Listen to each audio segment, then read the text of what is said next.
The first time Jasper kissed Finch, the city stretched out beneath them like a glittering promise, and Finch tasted like rain and recklessness and everything Jasper had been trying not to want for the past 6 months.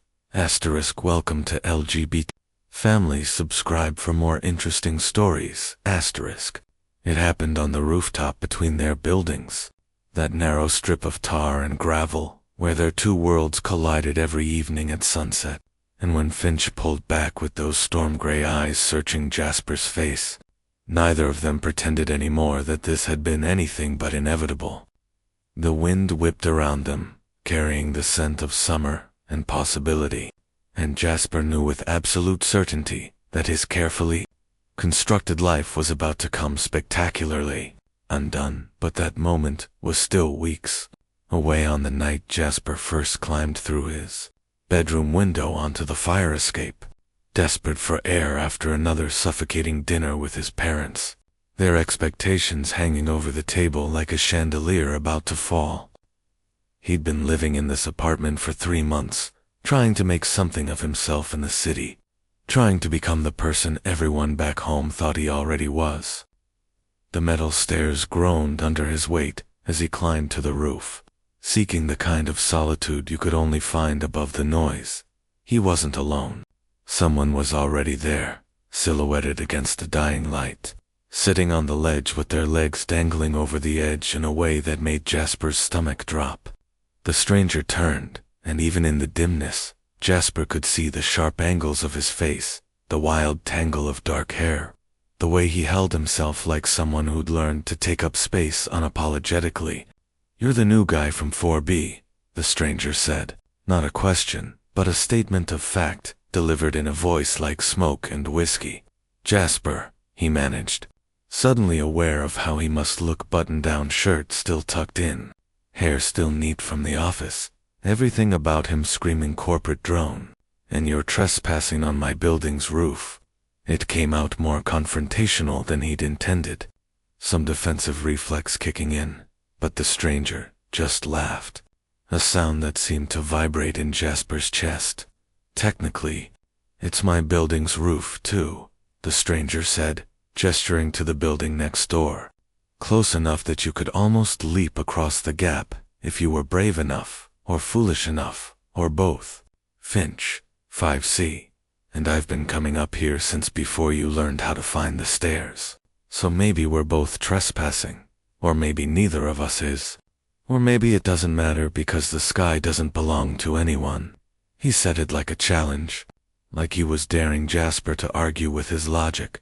Jasper found himself walking closer, drawn by something he couldn't name, and when he reached the ledge, Finch shifted over just enough to make room. Up close, he could see the ink that wrapped around Finch's forearms. Couldn't quite make out the designs in the fading light, but could see the way they moved when Finch gestured. There was paint under his fingernails, dried and cracking, and his jeans were torn at the knee in a way that looked accidental rather than fashionable. "You work in one of those glass towers," Finch said, eyes tracking over Jasper's clothes with something that might have been amusement or might have been judgment. "Let me guess, finance, or maybe consulting. Something that requires you to wear a tie and pretend to care about quarterly projections." The words should have stung, but there was no malice in them, just observation. And Jasper found himself laughing despite himself.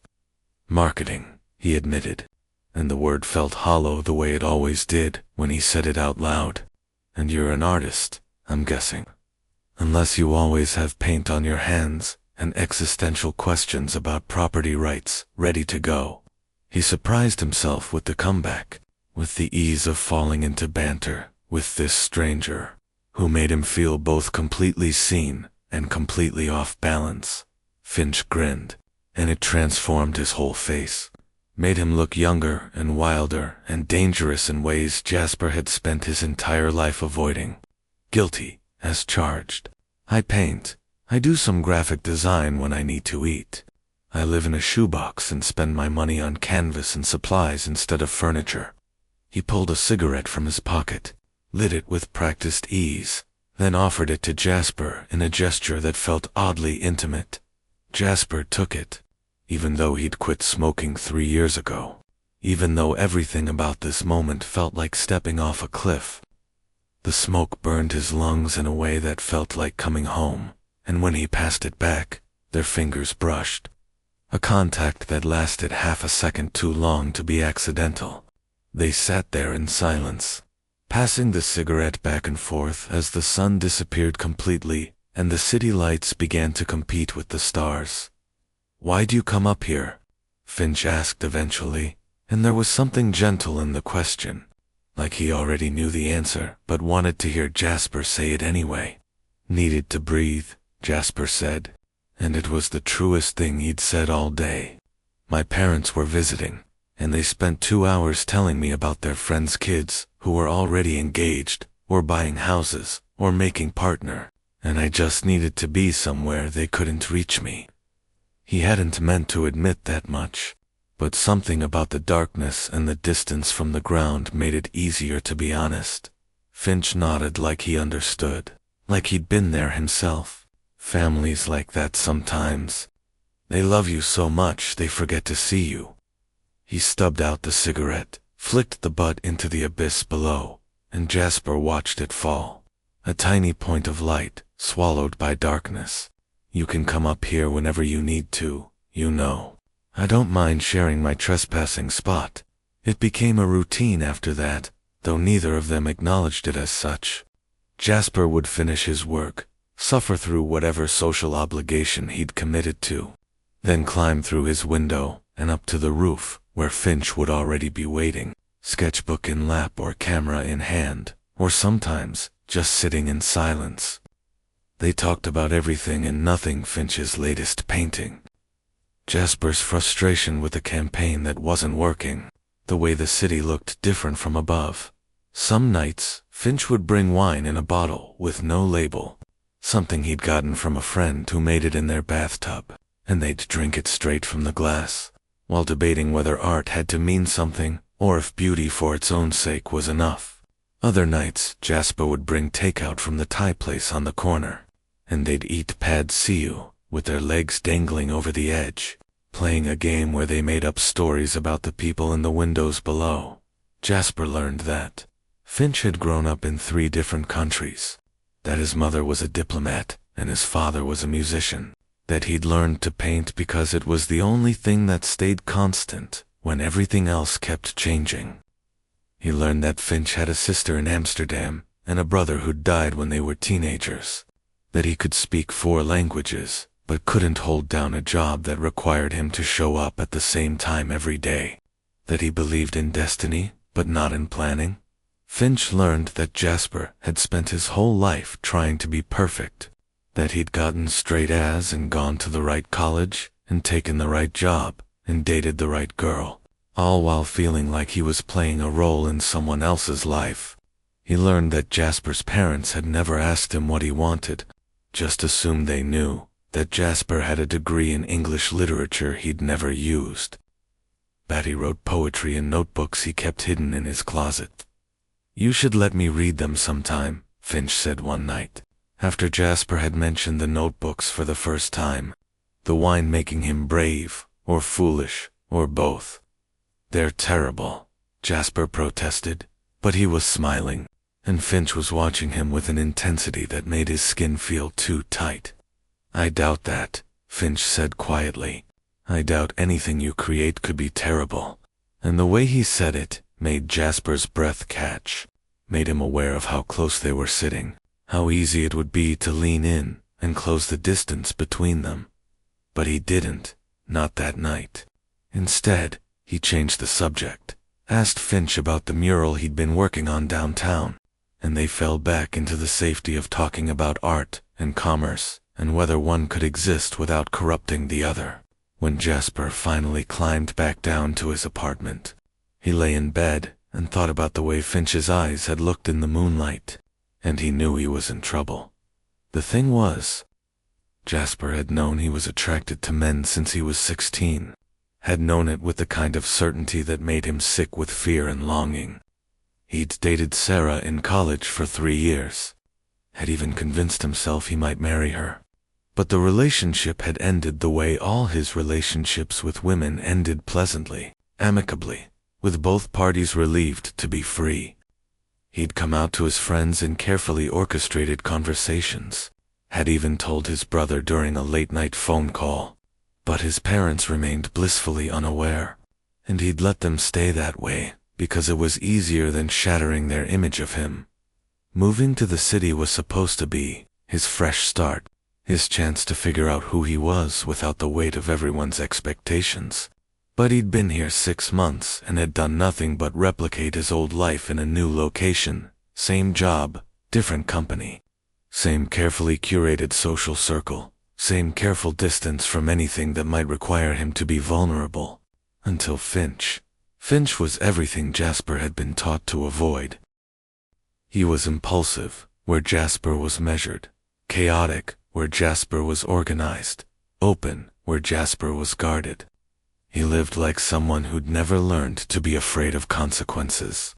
And being around him made Jasper want to be reckless, want to jump without looking, want to stop pretending that safety was the same thing as happiness. The night everything shifted started like any other. Jasper climbed to the roof to find Finch already there, but this time he wasn't alone. A girl was with him, laughing at something he'd said, her hand on his arm in a way that sent an unexpected spike of jealousy through Jasper's chest. He almost turned around, almost climbed back down, but Finch saw him and waved him over with that easy smile. "Jasper, this is Iris. We went to art school together," Finch said, and Iris turned to look at him with eyes that seemed to see right through whatever mask he was wearing. "Iris, this is Jasper. The guy I was telling you about who lives next door and has actual furniture and a job that requires business casual." "The mysterious rooftop neighbor," Iris said, extending her hand. "Finch won't shut up about you." And there was something knowing in her smile that made Jasper's stomach flip. Some understanding passing between her and Finch that he wasn't part of, but that seemed to involve him. They stayed for an hour, the three of them, talking about an exhibition Iris was curating, and Jasper found himself relaxing, despite the initial awkwardness. Found himself laughing at Iris's sharp observations about the art world, and Finch's self-deprecating stories about failed installations. But he also couldn't stop noticing the way Finch kept looking at him when he thought Jasper wasn't paying attention. Couldn't stop thinking about what it meant that Finch had been talking about him to his friends. When Iris left, climbing down through Finch's building, with a wave and a "don't do anything I wouldn't do," the silence she left behind felt heavy with possibility. Finch lit a cigarette, didn't offer it to Jasper this time, just smoked it himself while staring out at the city like he was trying to read the future in the pattern of lights. "She thinks I'm an idiot," Finch said finally, and Jasper turned to look at him, confused. "Why would she think that?" Finch laughed, but there was no humor in it. "Because I've been coming up here every night for 3 months, hoping you'll show up. Because I structure my entire evening around the possibility of seeing you. Because I'm obviously completely gone for you and haven't done anything about it." He said it all to the skyline. Couldn't or wouldn't look at Jasper, and every word hit like a physical thing. "Finch," Jasper started, but he didn't know how to finish the sentence. Didn't know how to explain that he'd been doing the same thing, that the rooftop had become the best part of his day, that he'd started making excuses to leave events early just to maximize his chances of catching Finch before it got too late. "You don't have to say anything," Finch continued, still not looking at him. "I know you're not mean. I know this isn't what you—" He stumbled over the words, and it was so unlike him that Jasper acted without thinking, reached out and caught Finch's hand. "I'm gay," Jasper said. The words coming out rushed and clumsy, but true, and Finch finally turned to look at him with wide eyes. "I've known for years. I'm just not Thai. Don't usually my parents don't know. And I've been trying to figure out how to live my life without disappointing everyone, and then you showed up and made everything complicated." Finch's fingers tightened around his. "Good complicated or bad complicated? I don't know yet," Jasper admitted. "But I come up here every night because I can't stop thinking about you. And when I saw you with Iris tonight, I wanted to throw her off the roof, which is probably something I should examine in therapy." He was babbling now. Couldn't seem to stop, but Finch was smiling, really smiling. And it made Jasper's heart do something acrobatic. For the record, Iris is married to a woman named Sophie, and she was up here specifically to tell me to stop being a coward and talk to you, Finch said.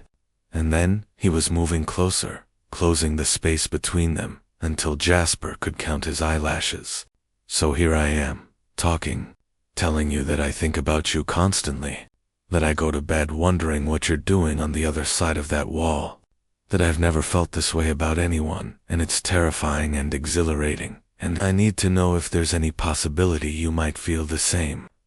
Jasper could have said something eloquent, could have found the perfect words to capture everything churning inside him, but instead, he just closed the final distance between them and kissed Finch like he'd been wanting to for months. Finch made a surprised sound against his mouth, and then he was kissing back, one hand coming up to cup Jasper's jaw, while the other fisted in his shirt, pulling him closer. It was nothing like the careful, controlled kisses Jasper had experienced before. This was messy and desperate and perfect, and when they finally broke apart, both breathing hard, Jasper felt like he'd just jumped off the building and learned to fly on the way down. Finch was looking at him like he was something precious and breakable and worth protecting, and it made Jasper want to cry and laugh and kiss him again all at once. "Took us long enough," Finch said, his voice rough, and Jasper laughed against his mouth. "We're idiots," Jasper agreed. And then they were kissing again, and everything else fell away except the feeling of Finch's hands in his hair and the city spinning out beneath them, and the absolute certainty that his life had just tilted into a new and terrifying and wonderful direction. They stayed on the roof until the early hours of the morning, alternating between talking and kissing in long stretches of comfortable silence where they just held each other and watched the city sleep.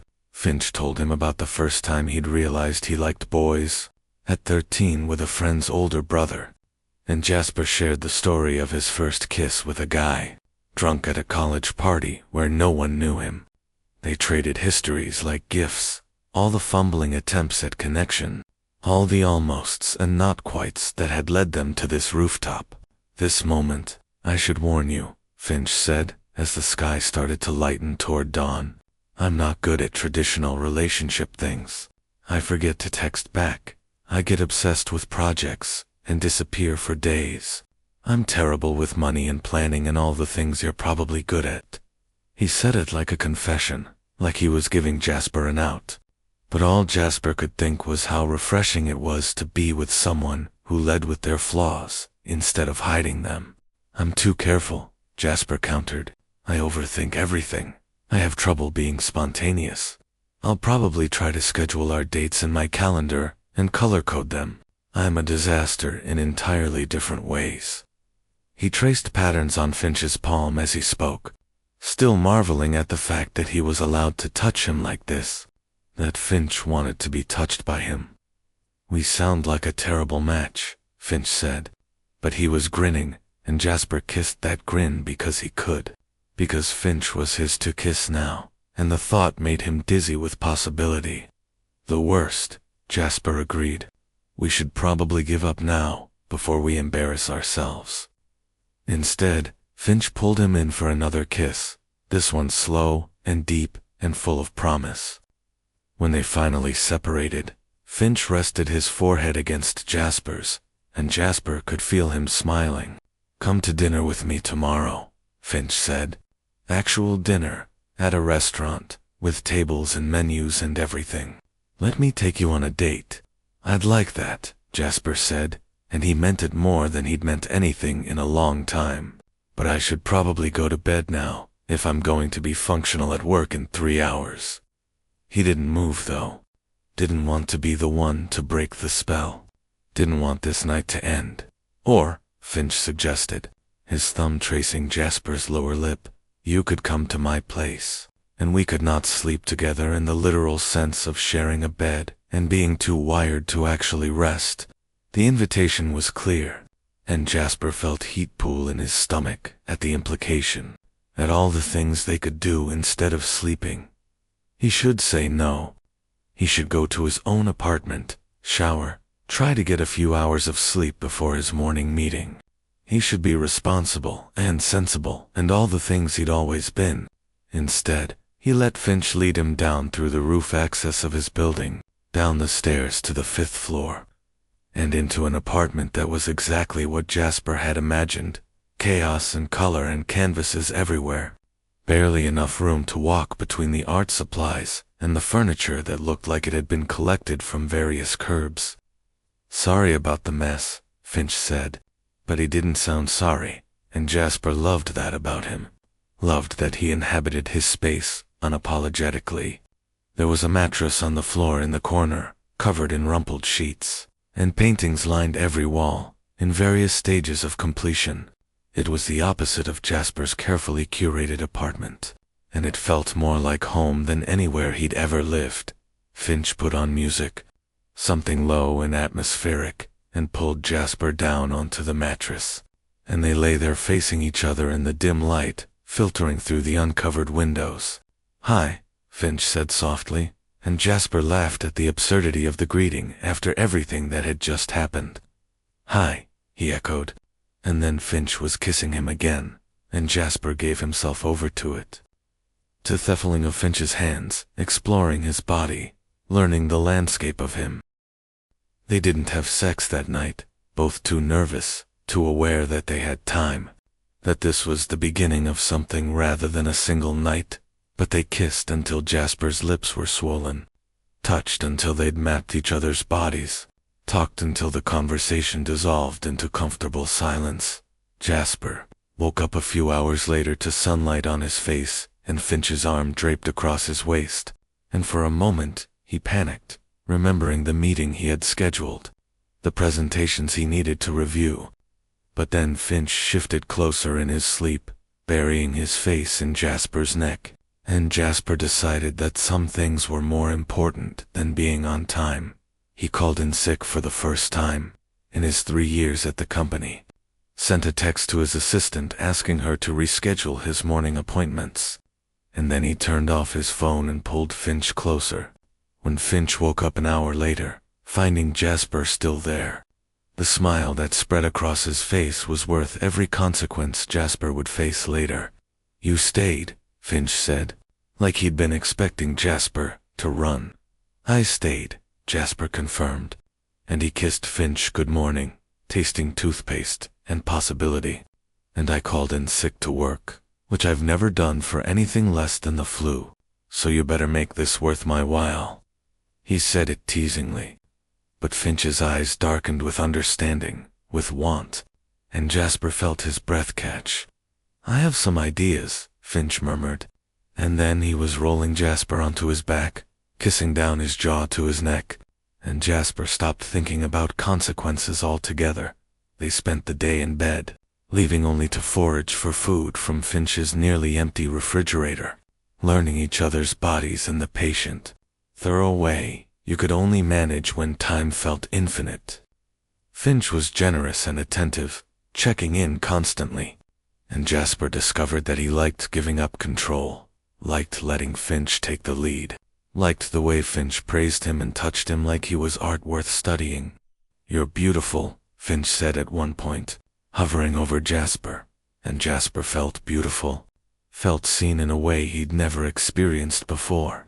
When they finally had sex for the first time that afternoon, it was fumbling and awkward in the way first times often are, but it was also intense and intimate and everything Jasper had been afraid to want. Afterward, they lay tangled together, sweaty and satisfied, and Jasper felt something shift in his chest, some final wall coming down.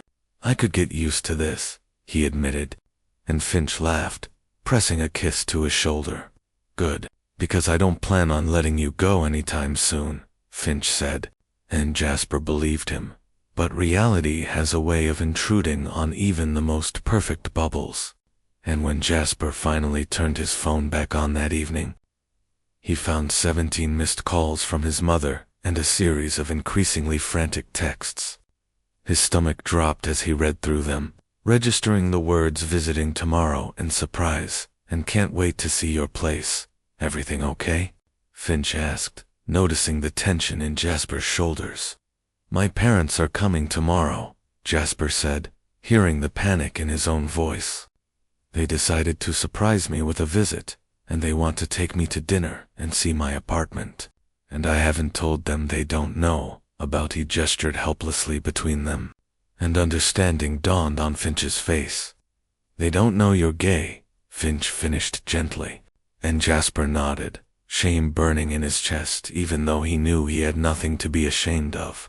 "Hey, it's okay. We can just keep things quiet when they're here. I'll stay in my apartment. We can pretend." "No," Jasper interrupted, surprising himself. "I'm tired of pretending. I'm 28 years old, and I'm tired of hiding who I am, because it might make them uncomfortable." The words felt revolutionary as he said them. Felt like claiming something he'd been too afraid to touch. Finch was watching him carefully. "What are you saying?" "I'm saying I want to introduce you to my parents," Jasper said. And even though his heart was racing and every instinct was screaming at him to take it back, he meant it.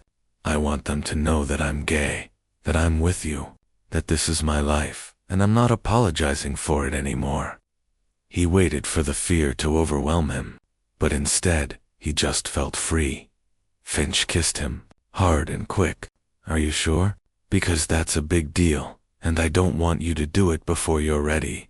"I can wait, Jasper, however long you need." And the fact that he meant it, that he wasn't pushing, made Jasper even more certain. "I'm sure," Jasper said. "I'm terrified, but I'm sure."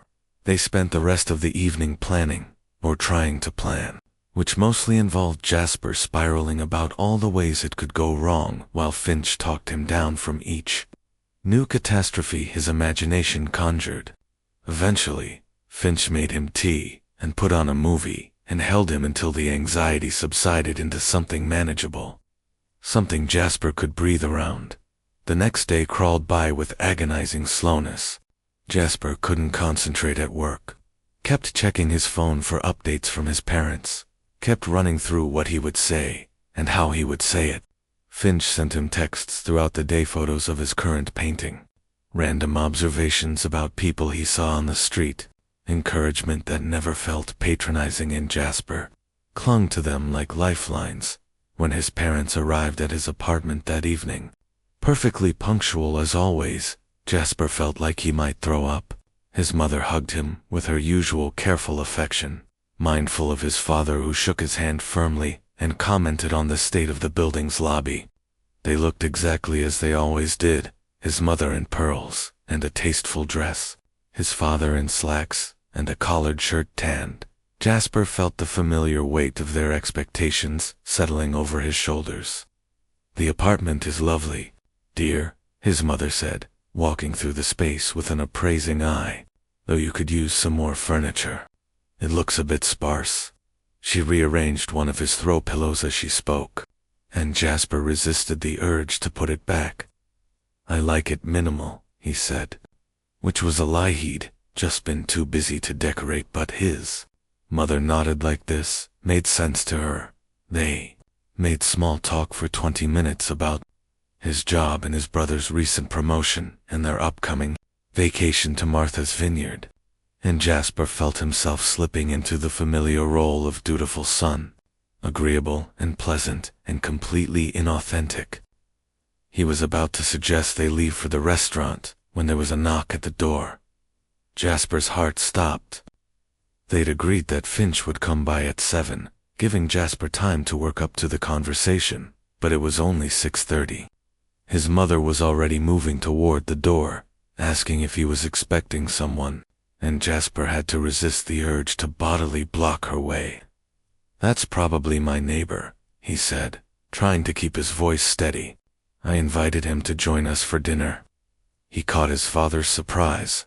Look, Jasper never brought friends to family dinners, but before anyone could comment, his mother had opened the door. Finch stood in the hallway, and Jasper's first thought was that he'd made an effort. His hair was combed.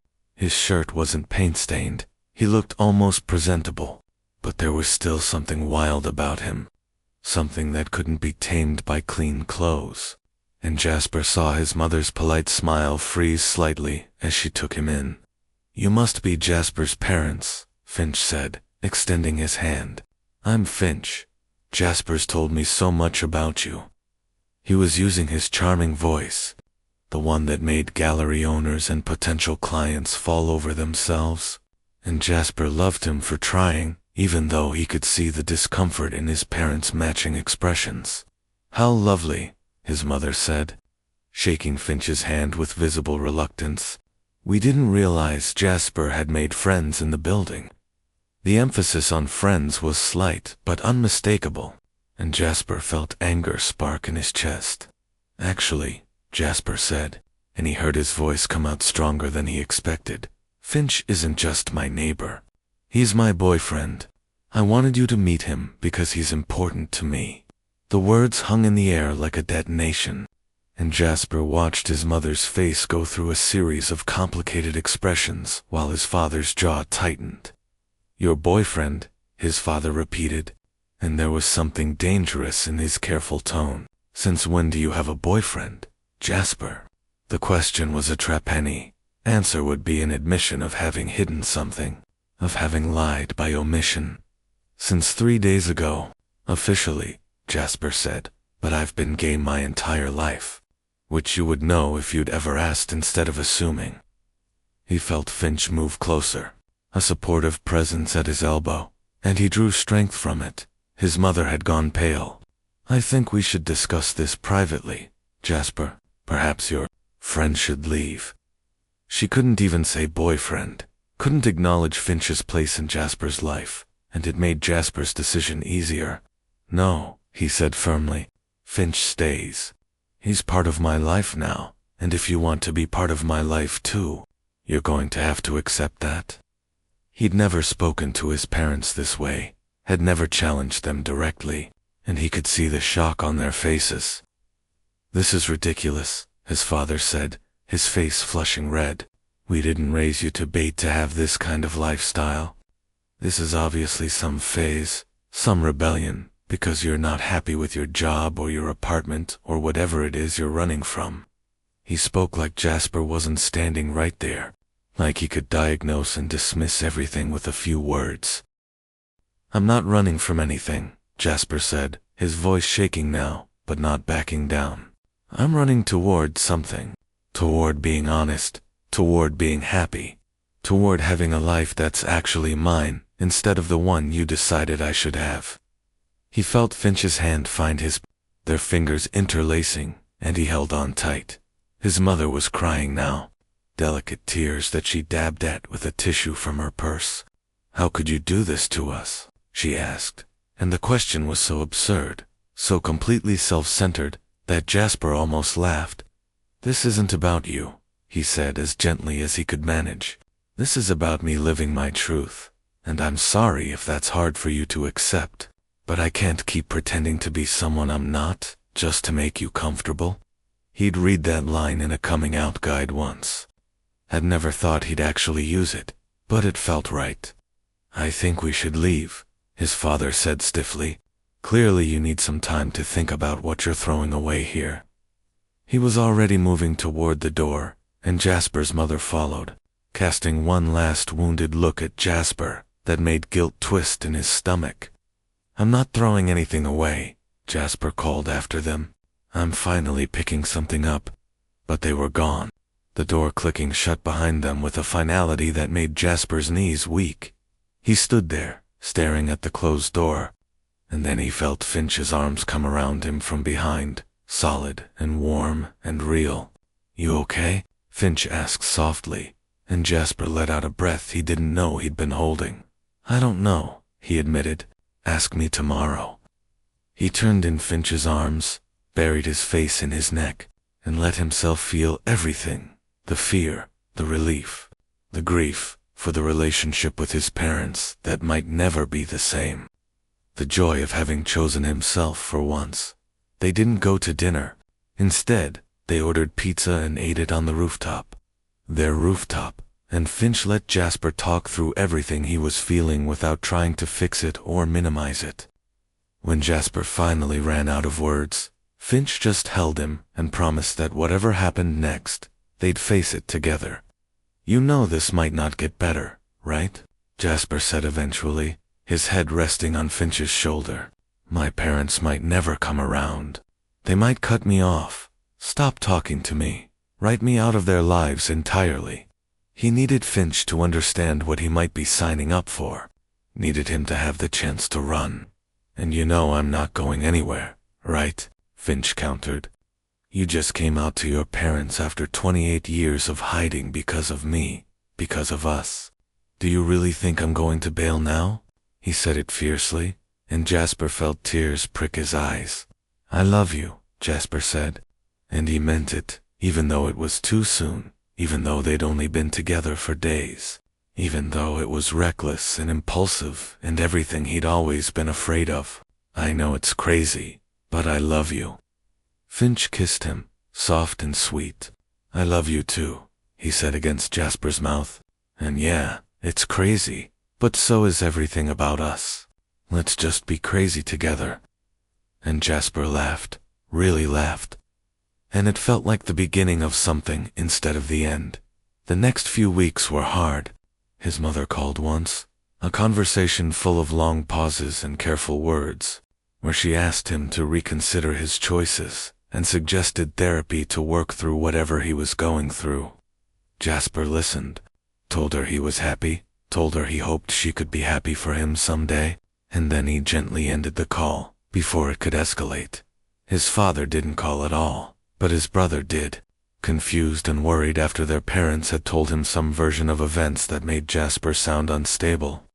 Jasper explained the truth, and his brother surprised him by saying he'd suspected for years, that he was glad Jasper was finally being honest, that he'd like to meet Finch sometime.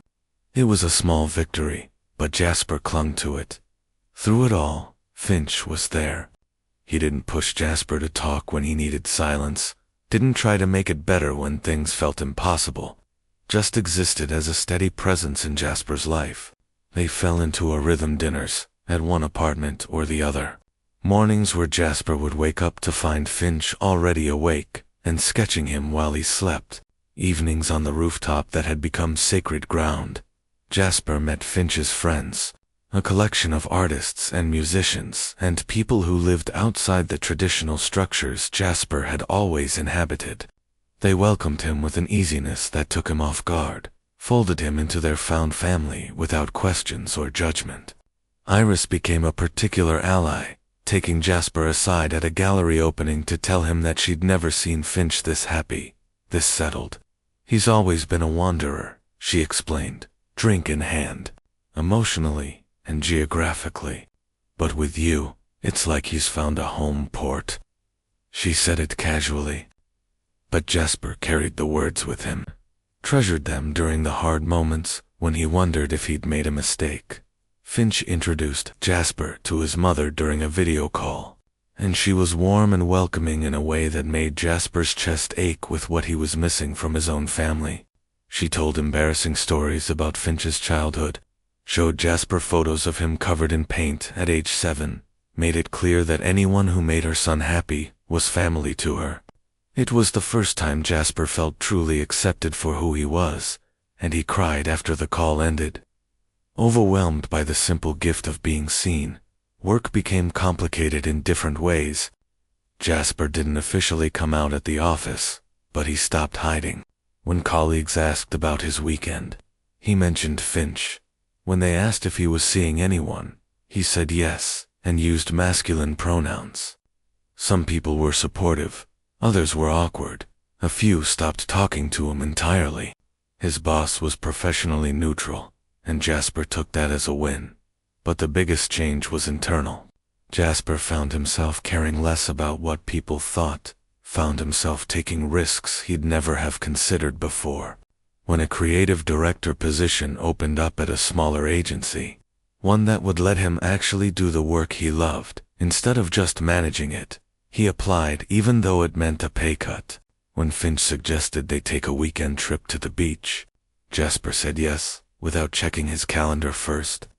"You're different," Finch observed one night, as they lay in bed, Finch's fingers tracing abstract patterns on Jasper's bare chest. "Lighter somehow, like you took off a coat you didn't know you were wearing."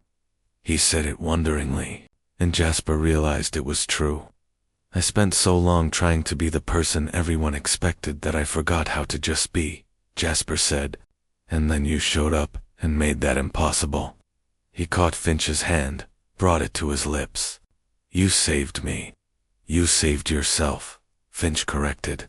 "I just gave you a reason to try." He kissed Jasper, then, slow and thorough, and Jasper lost himself in the familiar pleasure of Finch's body against his.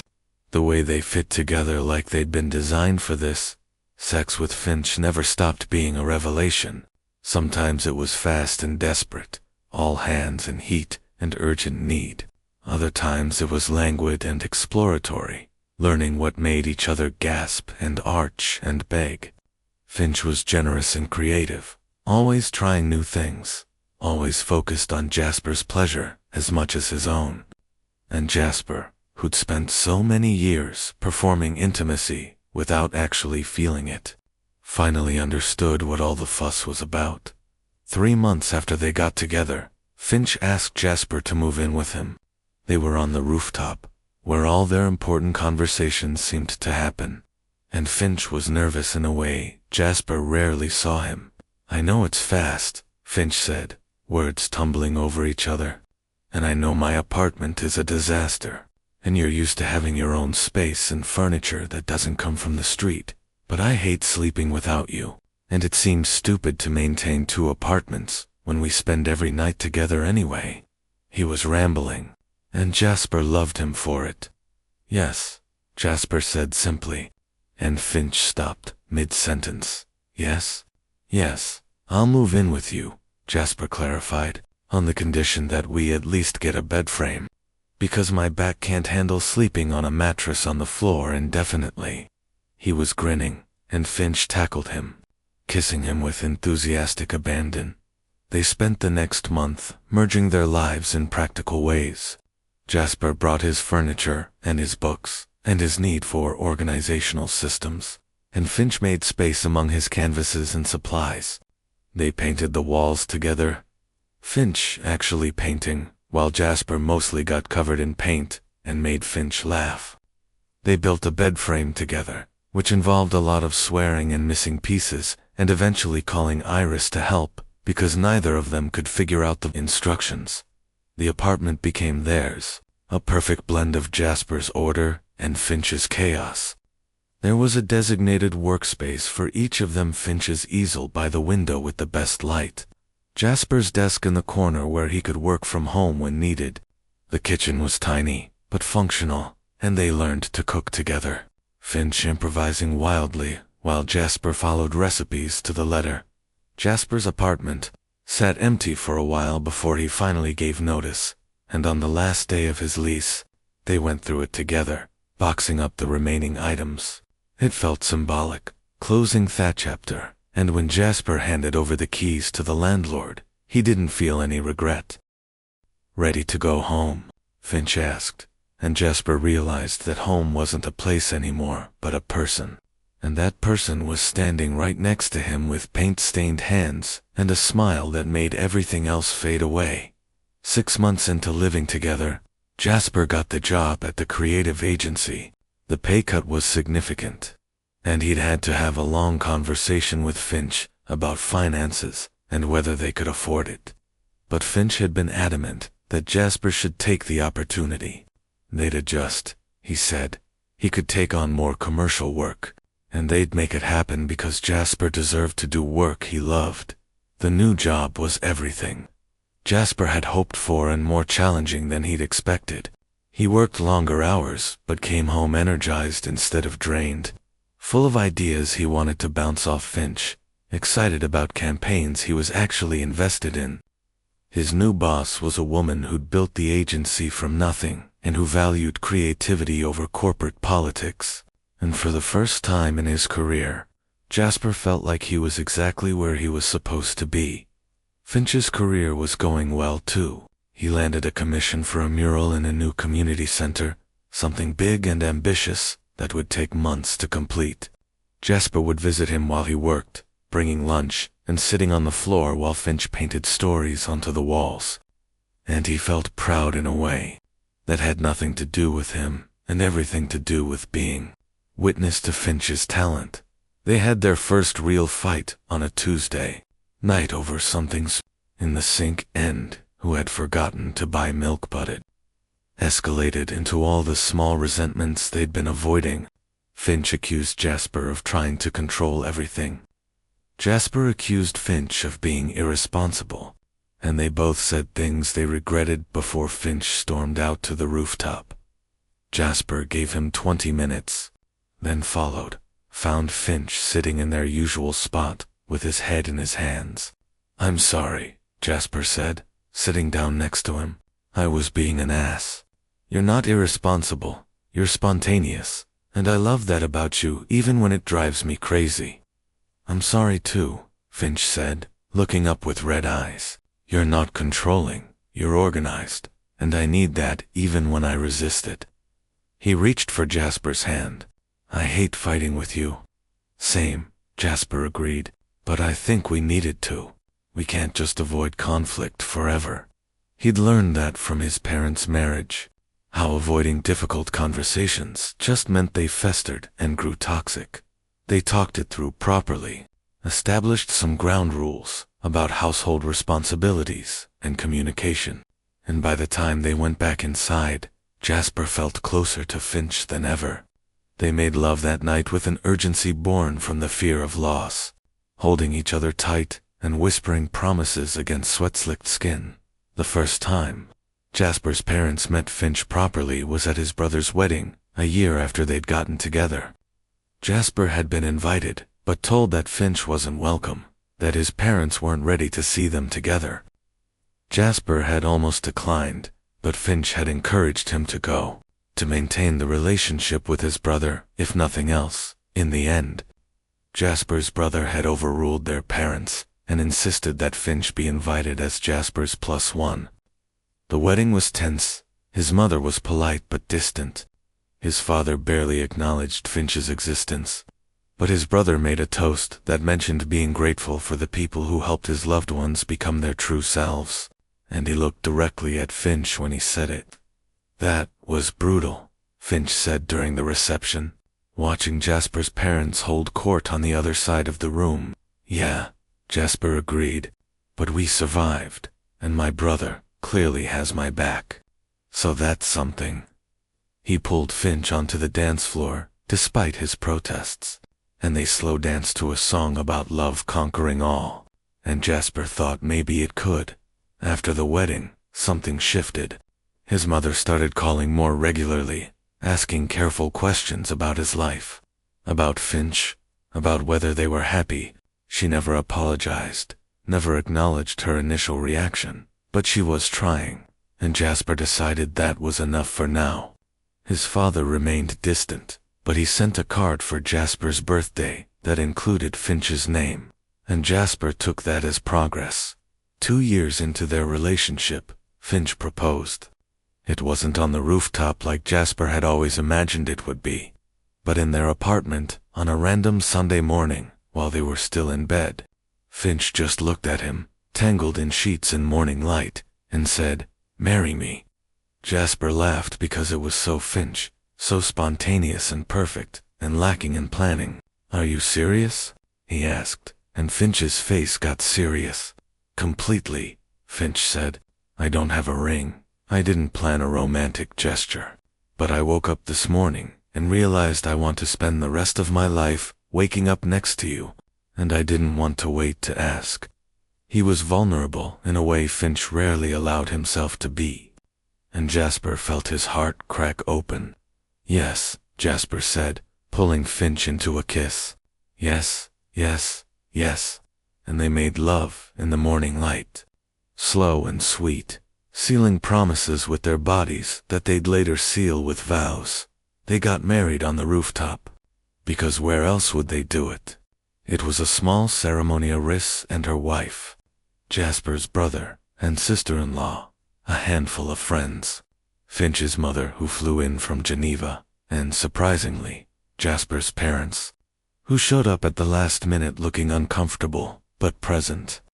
Finch wore a suit that he'd actually bought new, and Jasper wore a tie that Finch had painted specifically for the occasion, and when they exchanged vows, they'd written themselves. There wasn't a dry eye among their small gathering. "I promise to always make space for your chaos and my order," Jasper said, voice breaking. "I promise to keep climbing to the rooftop even when it's easier to stay inside. I promise to choose you every day, in all the big ways and small ways, for the rest of my life. I promise to be your home port," Finch said, referencing what Iris had told Jasper years ago. "I promise to make your life a little messier and a lot more colorful. I promise to love you exactly as you are, while supporting who you're becoming." His hands were shaking as he slid the ring onto Jasper's finger, and Jasper held them steady. When they kissed as married husbands, the city stretched out beneath them the same way it had that first night, but everything had changed. Jasper had changed, had become someone who chose love over fear, who risked everything for the chance at something real, who built a life that was authentically his. The reception was in Finch's studio space, which they'd decorated with lights and flowers and paintings. Finch had created throughout their relationship abstract pieces that somehow captured the progression of their love. They danced until their feet hurt, ate cake that Iris had insisted on making herself, and listened to speeches from their friends that made them laugh and cry in equal measure. Jasper's mother approached him late in the evening, when the party was winding down. "You look happy," she said, and it sounded like an observation rather than an accusation. "I am," Jasper confirmed, "happier than I ever thought possible." He waited for her to say something dismissive, something that would ruin the moment, but instead, she just nodded. "I'm glad," she said quietly, "and I'm sorry it took me so long to see it." It wasn't everything Jasper needed, but it was a start, and he hugged her with genuine warmth for the first time in years. That night, after everyone had left and they'd collapsed onto their bed still in their wedding clothes, Finch turned to Jasper with that smile that still made his heart skip. "So, husband," he said, testing out the word, "how does it feel?" "Perfect," Jasper said honestly. "Completely, utterly perfect." He kissed Finch, his husband now, and thought about how far they'd come from those two lonely people who'd met on a rooftop. Thought about all the rooftops still ahead of them, all the sunsets they'd watched together, all the ordinary, extraordinary moments that would make up their life.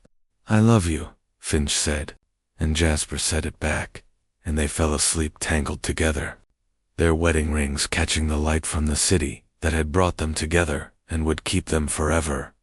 Years passed, and they built a life rich with love and art and compromise. Finch's murals ended up in cities across the country, and Jasper started his own agency, smaller but successful, doing work that mattered to him.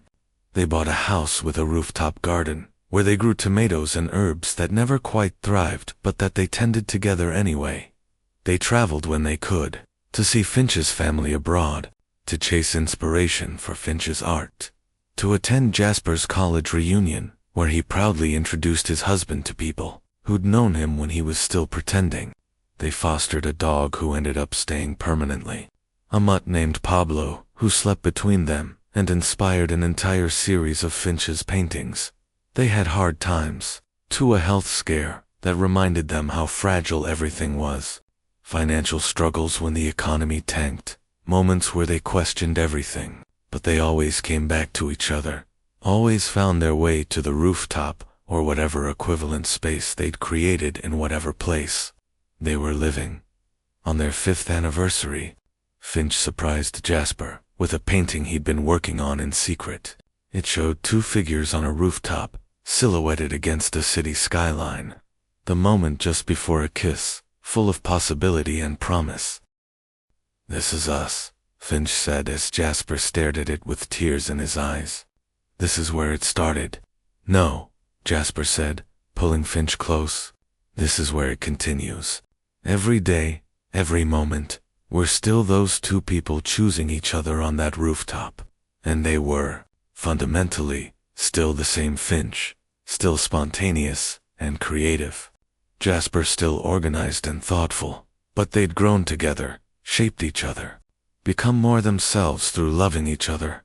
The painting hung in their bedroom, a reminder of the night that changed everything. And sometimes Jasper would wake up early and just look at it, marveling at the journey that had started with a cigarette and a conversation and a willingness to be vulnerable. He'd look at Finch still sleeping, peaceful and perfect, and feel gratitude so intense it was almost painful. Life wasn't always easy, and loving someone meant navigating constant compromise and communication and the hard work of showing up every day. But it was also joy and laughter and the comfort of knowing someone saw you completely and chose you anyway. It was rooftop conversations and shared silences and hands. Finding each other across the dark, Jasper never regretted that first night on the rooftop. Never regretted the choice to be honest with his parents. Never regretted diving into love with Finch, even when it terrified him. Because that decision, that leap of faith, had led to everything good in his life, to a career he loved, a family he'd built instead of inherited, a love that made him better than he'd ever been alone, and on quiet nights, when the city was sleeping and they were the only ones awake, Jasper and Finch would still climb to their rooftop, would still sit with legs dangling over the edge, would still watch the lights and dream about the future, because some things were worth keeping, some rituals were sacred, and the place where their love began deserved to be honored. "What are you thinking about?" Finch would ask, and Jasper would say everything or nothing or you. And Finch would smile, because he understood all three meant the same thing. They'd kiss as the sun rose or set, depending on the day, and the city would witness it the way it had witnessed all their moments, indifferent and eternal. This was love, Jasper thought, not the grand gestures or the perfect moments, but the daily choice to see someone and be seen, to show up and be present, to build something together that was greater than what either could create alone. It was messy and complicated and sometimes painful, but it was real. And real was all Jasper had ever wanted, so they kept climbing to the rooftop, kept finding each other in the space between their two worlds, kept choosing love over fear and truth over comfort, and in the end, that was enough. More than enough. It was everything.